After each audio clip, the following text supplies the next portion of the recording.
Assalamualaikum warahmatullahi wabarakatuh. Halo teman-teman, pada kesempatan kali ini saya sebagai perwakilan dari kelompok 11 akan menjelaskan materi statistik inferensial tentang model building. Adapun anggota kelompok dari kelompok 11 yaitu ada Risma Hamim Laili, ada saya sendiri, Sonia Nandana Citra, kemudian Dewi Ira Agustin, dan Yosi Emilia Savitri. Memasuki materi yang pertama disajikan model polinomial. Model polinomial dapat terdiri dari 1, 2, atau lebih variabel bebas dengan setiap variabel bebas memiliki pangkatnya masing-masing. Jika hanya terdapat satu variabel bebas, maka disebut regresi polinomial sederhana. Dan jika terdapat lebih dari satu variabel bebas, maka disebut model polinomial berganda. Bentuk paling sederhana dari model polinomial ini adalah model polinomial satu variabel dengan rumus sebagai berikut. Untuk model polinomial yang pertama, ketika P sama dengan 1, regresi linearnya adalah Y sama dengan beta 0 ditambah beta 1 X ditambah epsilon. Model ini dipilih ketika ada hubungan garis lurus antara variabel dependen dan independen selama rentang nilai X. Untuk model polinomial yang kedua, ketika P sama dengan 2, model polinomialnya adalah Y sama dengan beta 0 ditambah beta 1 X ditambah beta 2 X pangkat 2 ditambah epsilon. Ini berarti bahwa ketika X versus Y berbentuk parabola, koefisien beta 0 menunjukkan potongan di mana permukaan respon membentuk sumbu Y. Tanda-tanda beta 1 dan beta 2 mengontrol posisi parabola relatif terhadap sumbu Y. Beta 1 sama dengan 0.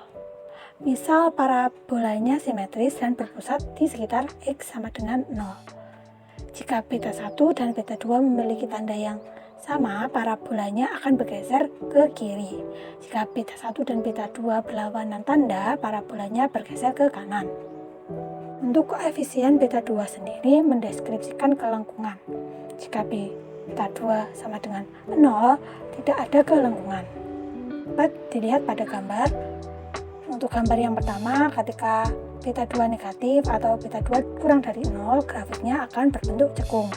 Yang kedua, ketika beta 2 mempunyai nilai yang positif atau beta 2 lebih dari 0, maka grafiknya akan berbentuk cembung. Yang ketiga, apabila menggunakan beta 2 dengan berbagai jenis atau berbagai nilai, maka kelengkungannya akan berbentuk cembung namun mempunyai tingkatan yang besar.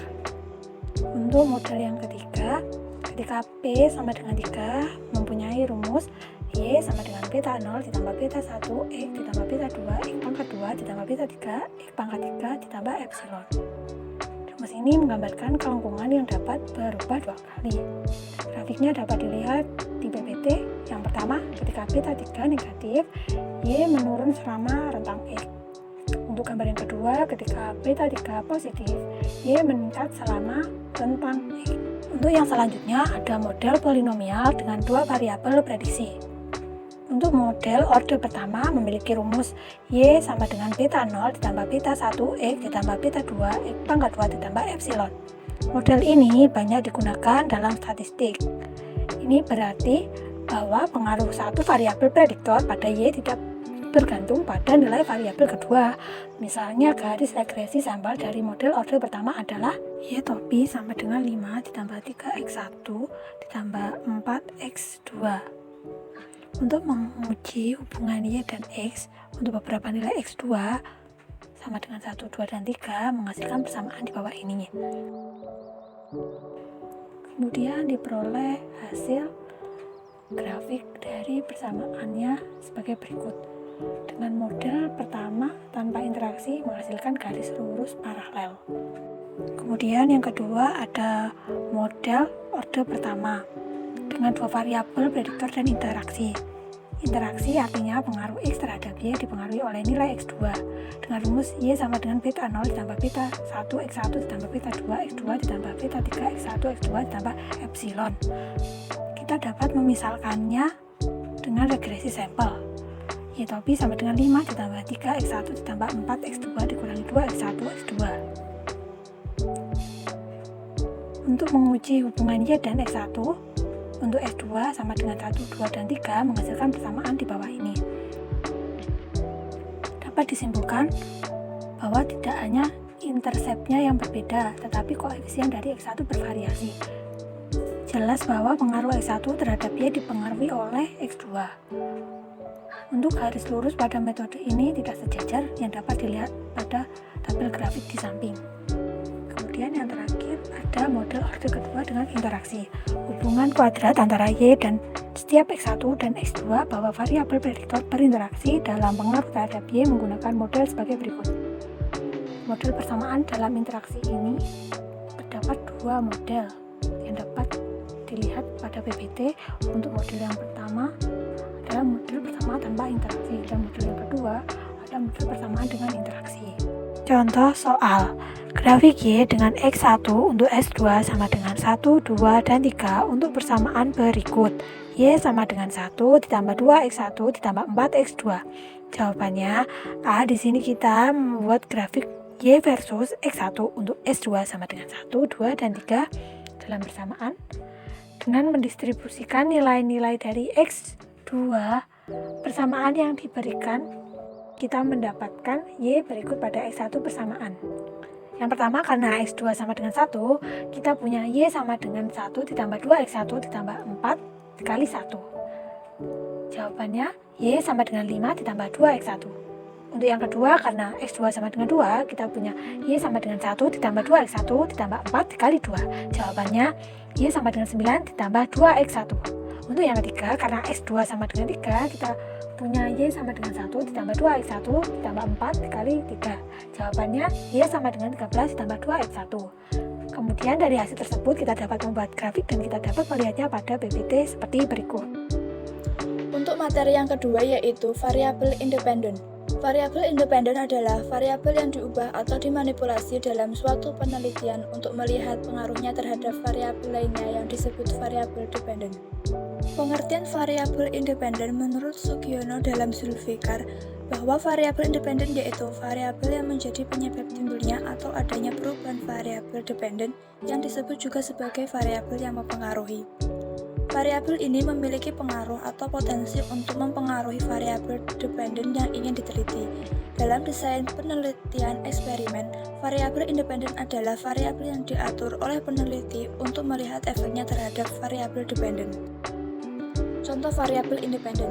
Sebagai contoh, dalam sebuah penelitian tentang efek latihan fisik terhadap kesehatan jantung, variabel independen mungkin adalah tingkat intensitas latihan, rendah, sedang, atau tinggi. Penelitian akan memanipulasi tingkat intensitas latihan pada kelompok subjek yang berbeda dan kemudian melihat bagaimana variabel dependen seperti denyut jantung atau kapasitas aerobik bereaksi terhadap perubahan tersebut. Variabel independen dapat berubah sebagai berbagai jenis skala pengukuran, termasuk skala nominal seperti jenis kelamin, skala ordinal seperti tingkat pendidikan, skala interval seperti suhu dalam Celcius, atau skala rasio seperti jumlah pengeluaran. Skala nominal. Nominal adalah salah satu jenis skala pengukuran yang digunakan dalam penelitian. Variabel nominal mengkategorikan data menjadi kelompok atau kategori yang tidak memiliki tingkat atau peringkat yang bermakna. Contoh variabel nominal adalah jenis kelamin, misalnya pria atau wanita, status perkawinan, misalnya menikah atau belum menikah, dan warna mobil, misalnya merah, biru, hijau.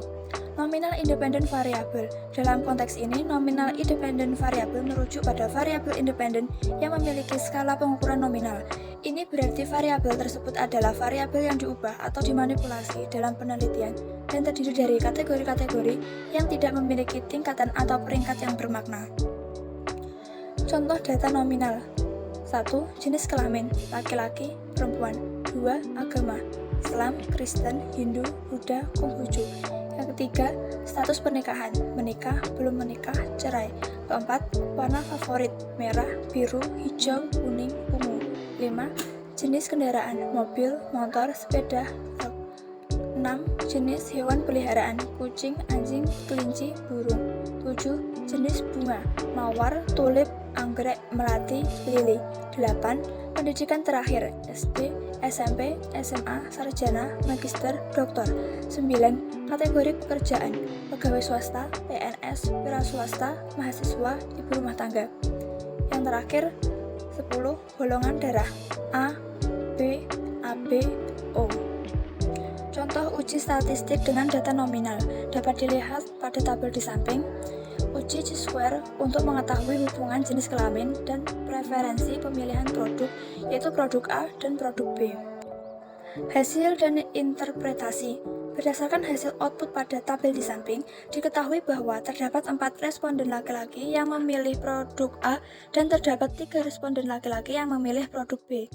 Terdapat 7 responden perempuan yang memilih produk A dan 3 responden perempuan yang memilih produk B. Berdasarkan hasil output pada tabel di samping, diketahui bahwa terdapat nilai asymptotic two-sided pada persen Chi-square sebesar 0,585 lebih besar dari 0,05, maka dapat disimpulkan bahwa tidak terdapat hubungan yang signifikan antara jenis kelamin dengan preferensi pemilihan produk. Materi yang ketiga yaitu aplikasi dalam manajemen sumber daya manusia. Aplikasi dalam manajemen sumber daya manusia dalam model building ini merujuk pada penerapan metode dan teknik model building atau pembangunan model statistik dalam konteks pengelolaan sumber daya manusia. Model building dalam Human Resource Management atau HRM melibatkan pengumpulan dan analisis data yang relevan, pengembangan model statistik, dan penggunaan model tersebut untuk mengambil keputusan yang lebih informasional dalam berbagai aspek HRM. Dalam HRM, model building dapat digunakan untuk melakukan prediksi, analisis, pemodelan, dan simulasi terkait berbagai variabel dan faktor yang berkaitan dengan tenaga kerja. Langsung ke contoh soal ya teman-teman. Di sini, di sebuah sekolah, total pekerjaan diidentifikasikan sebagai pekerjaan yang didominasi gender. Pekerjaan yang didominasi perempuan adalah kebersihan, sekretaris, penjaga toko buku, dan penjaga kantin. Sedangkan pekerjaan yang didominasi laki-laki adalah staff maintenance atau staff perawatan, satpam, tukang kebun, dan teknisi. Lakukan analisis kesetaraan gaji untuk menentukan apakah dan sejauh mana pekerjaan yang didominasi perempuan dinilai dan dibayar rendah. Langsung saja untuk tingkat pembayaran per jam kategori pekerjaan staff maintenance. Untuk tingkat pembayarannya yaitu 13,55, untuk keamanan 15,65, tukang kebun 13,80, teknisi 19,90, kebersihan 11,85, untuk sekretaris 14,75, penjaga toko buku 18,90, penjaga kantin 13,30. Faktor-faktor sistem evaluasi pekerjaan diantaranya yang pertama, pengetahuan dan pelatihan. Di sini berbobot 25%. Yang kedua yaitu tanggung jawab berjumlah 23%. Upaya mental sebesar 22%.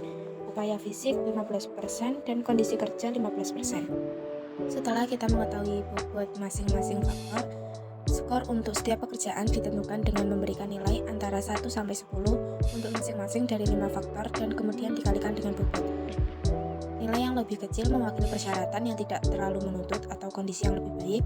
Pekerjaan yang didominasi laki-laki dievaluasi sebagai berikut. Seperti yang terdapat di PPT bahwa staff maintenance untuk jumlah skornya yaitu 3,25, untuk satpam 3,52, untuk tukang kebun 3,30, dan untuk teknisi 6,37. Seperti yang saya jelaskan tadi bahwa skor yang diberikan kepada staff maintenance dan tukang kebun mencerminkan tuntutan yang relatif kecil pada pengetahuan dan pelatihan serta upaya mental, tetapi tuntutan yang tinggi pada upaya fisik dan kondisi kerja yang buruk. Di sisi lain, teknisi memiliki kondisi kerja yang sangat baik tetapi membutuhkan pelatihan dan pengetahuan tingkat tinggi. Itu kita akan mengevaluasi pekerjaan yang didominasi perempuan.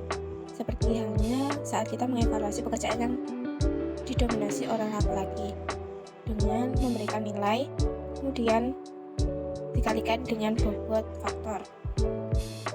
Seperti yang ada di PPT bahwa kebersihan memiliki total skor 2,95, untuk sekretaris 5,03, penjaga toko buku berjumlah 4,60, dan penjaga kantin 3,05.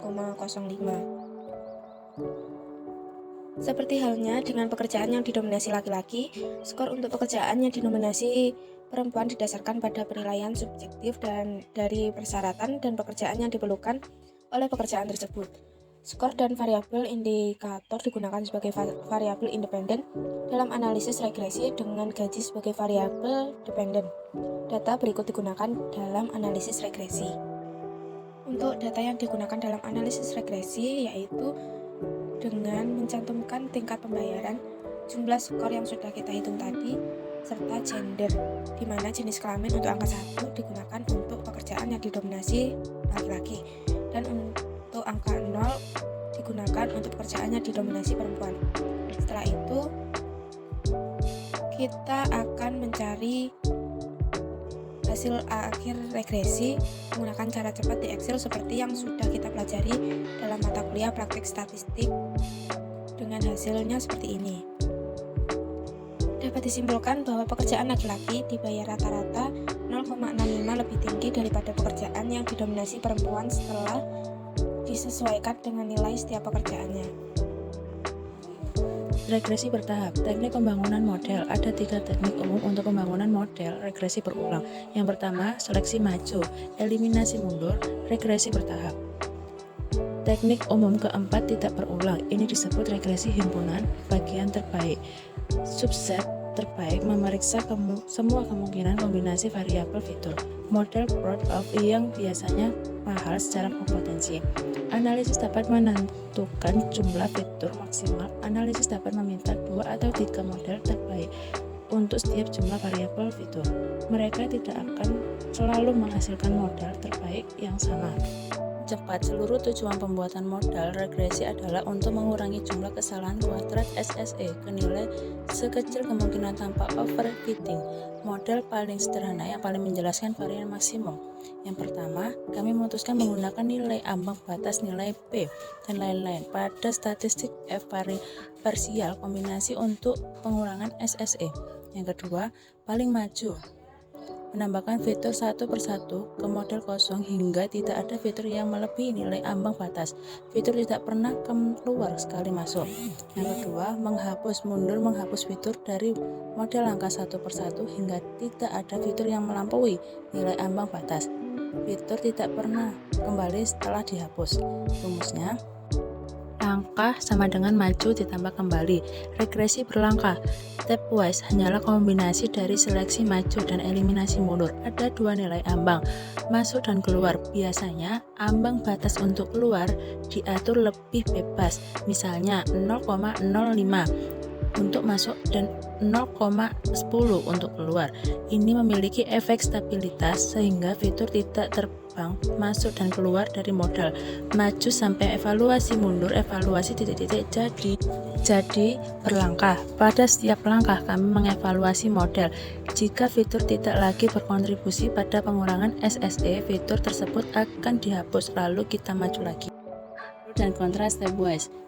Yang pro, stepwise lebih fleksibel daripada pemilihan maju atau mundur karena fitur dapat masuk dan keluar saat model berkembang. Yang kedua, stepwise sangat transparan dalam cara bekerjanya. Yang kontra, stepwise dapat menghasilkan kombinasi fitur yang aneh. Proses dasar berlangkah bisa dilihat dalam PPT ya teman-teman. SE minimal, R kuadrat maksimal. Kemampuan untuk setiap variabel fitur untuk mengurangi SSE terbagi. Ada tabel di samping bisa dilihat ya teman-teman. Regresi bertahap. Tidak mengembangkan persamaan regresi kuadrat kecil secara bertahap, menambahkan satu variabel independen pada satu waktu untuk mengevaluasi apakah variabel yang ada harus tetap atau dihilangkan. Koefisien determinasi parsial adalah ukuran kontribusi marginal dari setiap variabel independen, mengingat variabel independen lainnya atau di dalam modal. Soalnya bisa dilihat di PPT ya teman-teman. Langkah pertama, buka Excel, lalu klik PHSTA, kemudian klik Regression, lalu klik Stepwise Regression. Langkah kedua, akan muncul sebuah tabel kecil. Yang pertama, variabel Y di blok klik sampai dengan 232. Kemudian variabel X tekan 245 di blok sampai dengan 1935. Kemudian atas Langkah selanjutnya, langkah yang ketiga, tekan stepwise, lalu tekan p-value. Langkah keempat, tekan stepwise option, lalu ada general stepwise. Yang pertama, p-value to enter diisi dengan 15. Selanjutnya p-value to remove diisi dengan 15. Kemudian langkah kelima, diklik general, p-value to enter diisi di situ diganti dengan angka 15. Selanjutnya p-value to remove diganti dengan angka 15. Langkah keenam, bila semua data sudah terisi, kemudian lalu klik OK. Kemudian langkah terakhir akan muncul di sebuah tabel stepwise regression data tersebut. Bisa dilihat ya teman-teman. Memasuki materi yang terakhir, ada model bangunan. Untuk prosedur membuat model bangunan ada 7 langkah. Yang pertama, menentukan variabel dependent. Yang kedua, membuat daftar prediktor potensial. Yang ketiga, mengumpulkan pengamatan yang diperlukan untuk model potensial. Yang keempat, mengidentifikasi beberapa kemungkinan model. Yang kelima, menggunakan perangkat lunak statistik untuk memperkirakan model. Yang keenam, menentukan kondisi yang dibutuhkan sudah terpenuhi. Yang ketujuh, menggunakan penilaian diri dan keluaran statistik untuk memilih model. Sekian penjelasan model building dari kelompok 11. Apabila ada kurang lebihnya, kami mohon maaf. Wassalamualaikum warahmatullahi wabarakatuh.